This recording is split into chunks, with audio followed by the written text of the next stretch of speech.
Dès la fin de semaine, de la première semaine de confinement, tous nos habitants avaient un appel téléphonique d'un Monnier-Roi volontaire pour proposer des services, donc courses d'épicerie, pharmacie ou autres.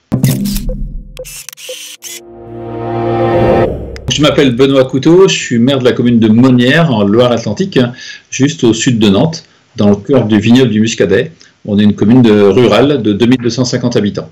On a les fameuses élections municipales du dimanche et donc dès le lundi on sait que la situation devient bien compliquée pour tout le monde puisque le confinement a été ordonné je crois à partir du mardi midi et j'ai eu donc spontanément deux SMS de deux habitants de Monnières qui m'ont dit si tu fais quelque chose on est prêt à t'aider et donc le mardi 18 on a fait une réunion de travail pour dire bon, bah, qu'est-ce qu'on fait, comment on le fait. Dès la fin de semaine, de la première semaine de confinement, tous nos habitants avaient un appel téléphonique d'un Monnier-Roi volontaire pour proposer des services, donc courses d'épicerie, pharmacie ou autres. Aujourd'hui, on a une trentaine de bénévoles qui sont dans le dispositif.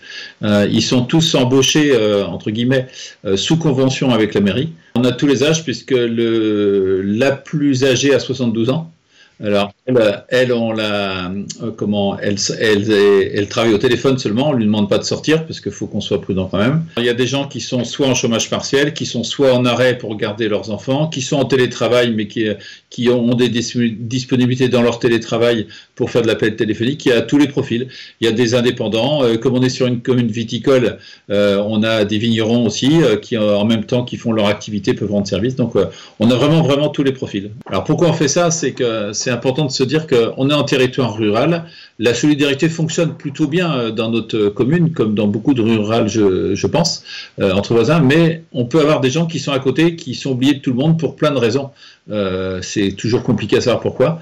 Et donc, au travers de la solidarité, on va dire, à peu près naturelle du voisinage, eh bien, avec notre dispositif, a priori, personne ne doit passer en travers les trous de la raquette, si on peut dire. On a à peu près 10 personnes qui se sont réparties les appels à faire. Et donc, pour certains, c'est tous les jours, parfois c'est tous les 2 jours ou toutes les semaines. Et puis, on a un autre binôme qui est la partie logistique. Donc là, c'est deux femmes qui gèrent en fait la partie logistique. Dès lors qu'il y a une demande exprimée, en fait, tout se met en route. Donc la commande est faite auprès de l'épicerie éventuellement, puisque l'épicerie de notre commune est complètement solidaire à la démarche. Et puis après, bah, on envoie, on dit à tel volontaire, bah, tu vas chercher à l'épicerie tel produit pour aller livrer à telle personne. Notre épicerie a noté qu'elle nous fait crédit, puisqu'on trouvait que c'était plus simple qu'on paye à la livraison plutôt que de payer avant, que la personne avance.